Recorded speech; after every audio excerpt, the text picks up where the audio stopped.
This is Andy Purewell for Boxing News. I'm joined by Richie Woodhall here in London. Richie, we keep saying it every time. Fabio just seems to find the shot, seems to find his way out of it. What did you make of that there? Well, again, he's behind. There's no doubt about that. I thought he was behind in the contest. Probably 2 or 3 rounds, most certainly. But, you know, you just can never write him off. And his powers of recovery, he's a bit like a Tyson Fury, actually, in that, remember with Tyson, you had to nail him to the canvas, because if he's going to get up, he's going to be better, isn't he, Tyson?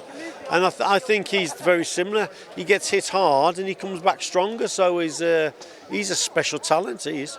It seemed to be, Richie, just prior to Fabio finding the way to hurt Joseph Parker in the 10th before he was stopped in the 11th. In fact, maybe Joe was getting a bit of control in the fight and starting to pull away a little bit. What do you think changed for Fabio to open up Joe? I think what changed is that he caught him with a couple of really big shots. He did in most rounds, actually. If you watch it, even when Joseph Parker looked to be gaining control, there was still parts of the round where he actually got caught with big shots. And I just think at the end there, his powers of recovery weren't quite as good as what Fabio's was. Fabio's powers of recovery are unbelievable. And like I say, he seems to get even stronger. So it was a situation where Parker then seemed to just get a little bit weaker, and he got caught with a couple of big shots towards the end of the fight. He's put everything into it. But by the way, they've both got incredible chins. Parker himself, mate, has got an incredible chin. It's just that Fabio Wardley, his chin is a little bit better. That's all. Just from ringside, Richie, a few people may have suggested the ref stopped it a little bit earlier. Do you think? No, I don't think so. You know what, and I know there was sort of half a complaint by Joe, but there wasn't much. He was absolutely exhausted. I thought it was the right call from Howard Foster, to be quite honest. If you looked at it, when he did stop it, there wasn't a lot coming back, and he'd been caught with a couple of big shots.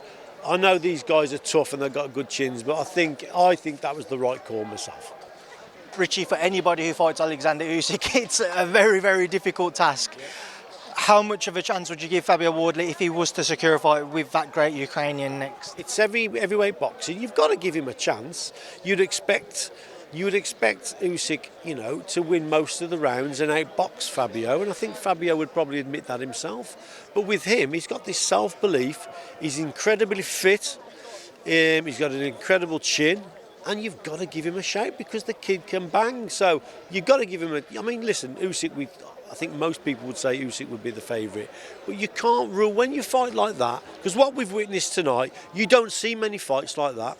Think about it. You don't see many fights like that where two fighters give their absolute all, and it could have gone either way, yes, but you know, Fabio was just a little bit stronger than Joseph Parker at the end. We've witnessed something very, very special tonight, and answer to your question, when you've got fighters like that, you've got to give him a chance against Alexander Usyk, who's now 39, remember, he's not getting any younger, so you never know. Just whilst I've got you, Richie, Eubank Bentu, I just want to get your thoughts on that fight, please. Eubank Bentu, another great fight. I thought the first one was an absolute belter, and I'm looking forward to the second one. And I think, again, it's a 50-50. I'd probably edge towards Chris Eubank again. I edged towards him the first time, but I wouldn't write Conor off, because he'd be fired up even more for it now. It's whether Chris can raise his level to that level again and get the victory. I'd probably just make him a slight favourite. Last one from me. There's a lot of talk about what next for Anthony Joshua in his return. What would you like to see Anthony Joshua do next, Richard? It's up to him, isn't it, AJ? I mean, I've known AJ a long time. You know, a lot of respect for him. Does he want to go out with one last big fight? You know, everyone still wants to see that Fury fight, don't they? I think that would still sell. He's had a great career, Olympic gold medalist, world champion, and a very, very wealthy man. Good luck to him. I'd like to see him go out with a win, and that Fury fight would still be the one everyone would want to see. And you know, you can't write off Tyson. You never know what he's going to do. But good luck to AJ, whatever he decides. Richie, it's a pleasure as always. Safe journey. Cheers, thank you.